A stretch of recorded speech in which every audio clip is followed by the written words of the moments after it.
Salam, salam. Yo, guys, welcome back in today. Today we're going to be talking about the Aksum Empire of Eritrea and Ethiopia, modern day countries, and how they conquered and controlled the Middle Eastern part of Yemen. The Aksum Empire was an ancient Ethiopian and Eritrean empire in East Africa that spanned from modern day Sudan all the way to Yemen in the Middle East. In 570 AD, the greatest powers of the West Indian Ocean would collide. Centuries of political disagreements and rivalry would lead to the Aksum Empire and Persian Empire conflict. During the conquering of Yemen in the Middle East, King Caleb of Aksum ruled. He would send parts of his army across the ocean to Yemen to conquer Yusuf Asar. Yusuf was the ruler of the Himyarite kingdom. The Himyarite kingdom was an ancient kingdom in what is modern-day Yemen. Yusuf, also known as Nuwas, gained much support around the region for oppressing Christians in the kingdom. Yusuf was of the Jewish religion and oppressed the smaller Christian community in the city of Nadran.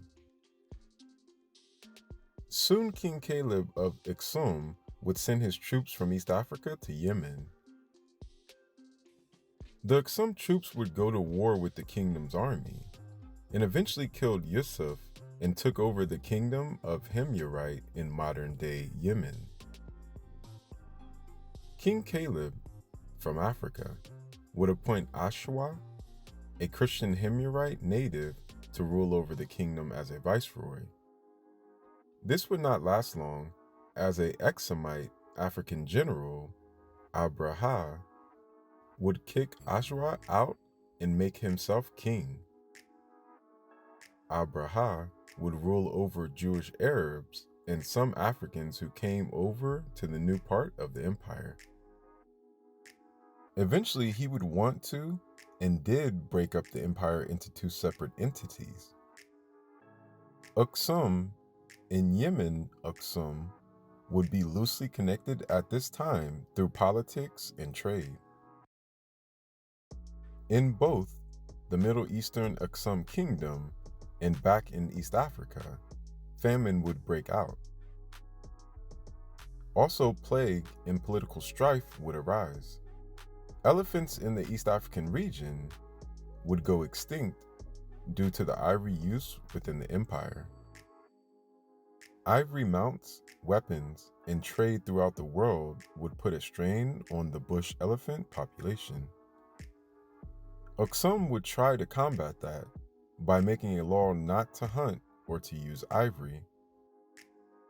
Aksum was also rich due to its incense production and trade with the world. This was part of what made the empire flourish. Trade of incense on the Silk Road throughout the Eastern world would lead to the Aksum Empire planning more and more for this good. This would hurt the empire with a shortage of food. To combat this, the empire would plant the teff grain, which is still used in the staple Ethiopian and Eritrean food called injera today, in the hillsides of the kingdom. Changing crops so quickly can damage the soil, and this would plague the empire down the road. King Abraha, one of the former generals of the Aksum Empire, would have two sons. He would have a son with one woman and the other son with another woman. This would make the two sons half brothers. When King Abraha died, one of his sons, Mashrug, took over power of the Yemen-based Aksum Empire. Due to famine throughout the empire, Mashrug had no choice but to rejoin the empire and rule and pay tribute under the king back in East Africa. After becoming governor of the Yemen state of the Aksum Empire, he would gain more power. Mashrug's half-brother, Karib, would revolt against Mashrug and be kicked out of the kingdom with his supporters. Karib did not accept this, and he sought out help from Justin II of the Byzantine Empire. The Byzantine Empire, or the Eastern Roman Empire, was a continuation of the Roman Empire in its eastern province. Karib would be denied, so he would journey to the Persian Empire to ask for help. The Shah of the Persian Empire, Khosrow, would hear him out.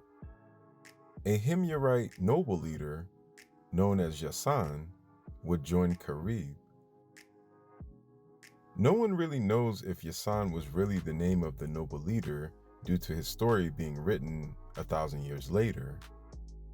The Persian Shah, Khosrow, would grant Karib, the Daylamite general, and soldiers a chance to take Yemen. The Daylamites were a rival group of people who lost in the pursuit to control the Persian Empire.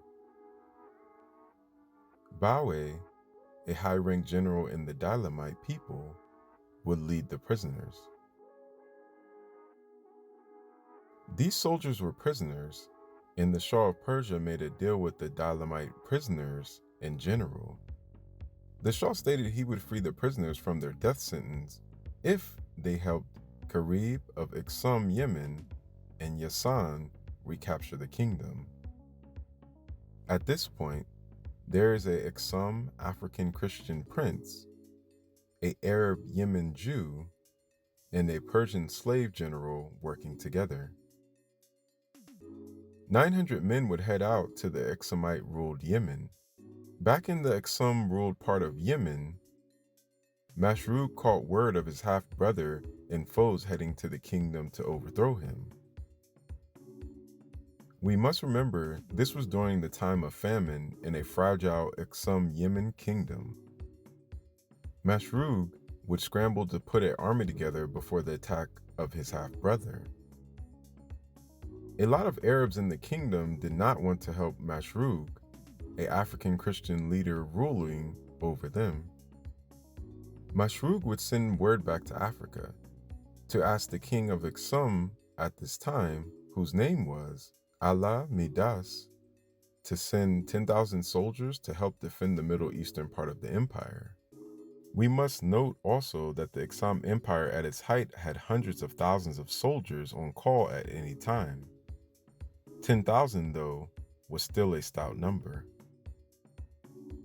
Meanwhile, the Persian Navy had a hard time traveling to the Aksum-ruled part of Yemen. They would lose 2 ships, and Yasan would get sick and turn back to the Persian Empire. On arrival, and marching to the Aksum kingdom in Yemen, the Persian army of prisoners, rogues, and freelance soldiers would gain soldiers in Yemen.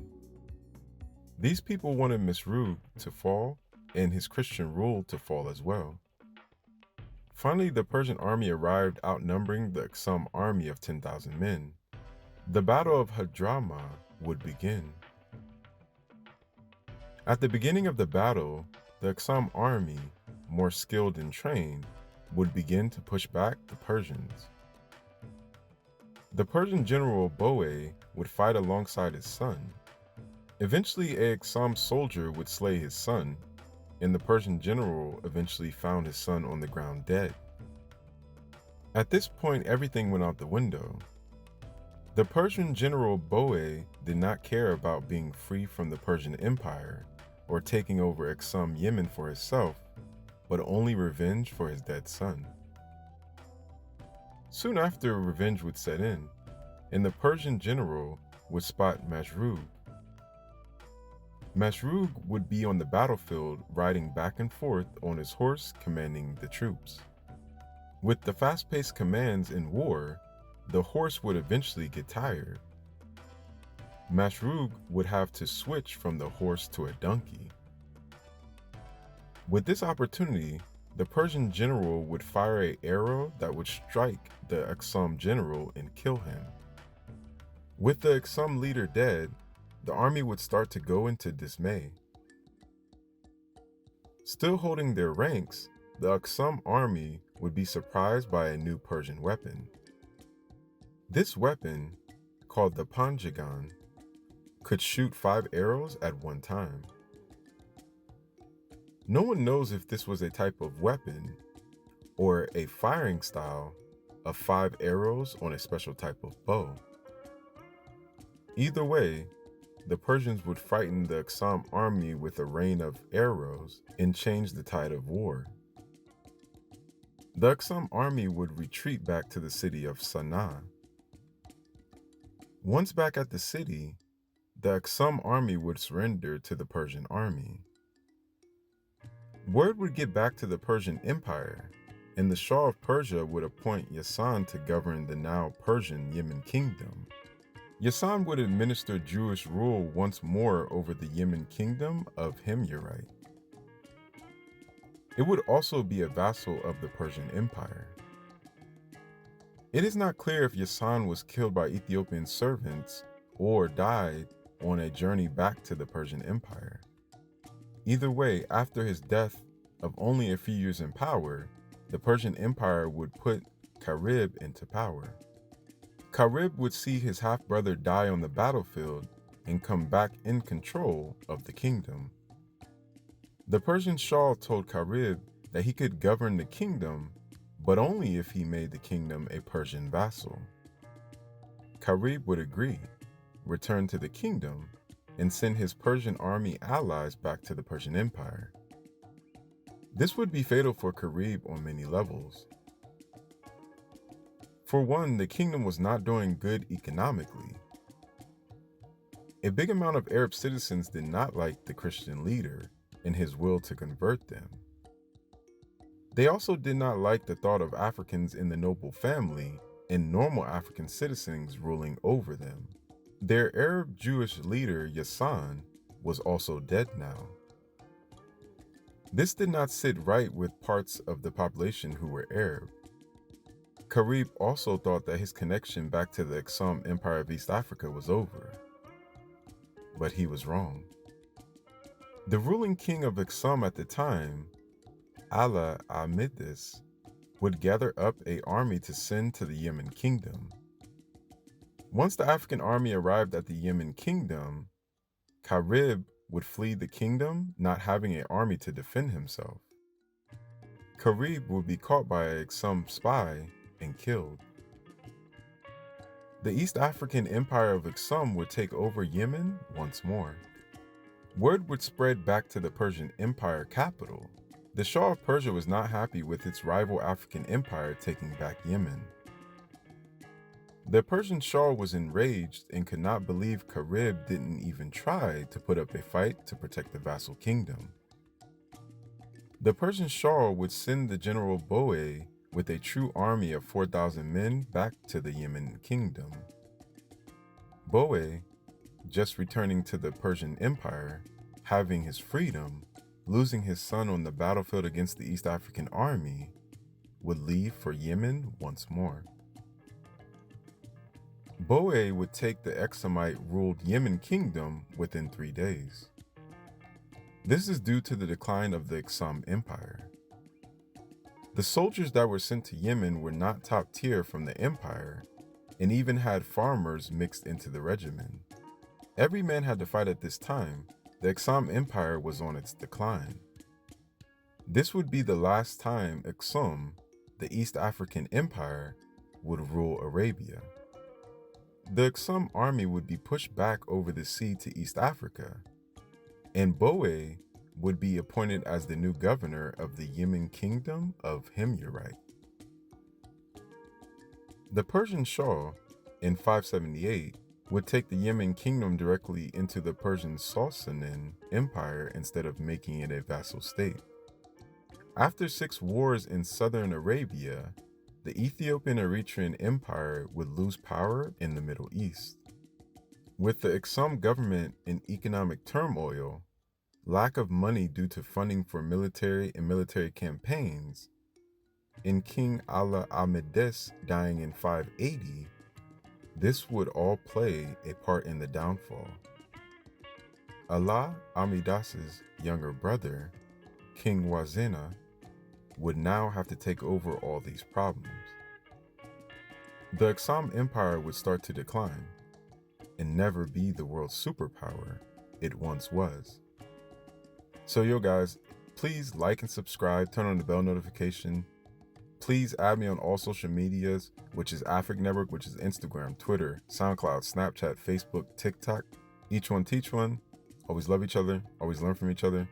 And yo guys, until next time, peace, one love.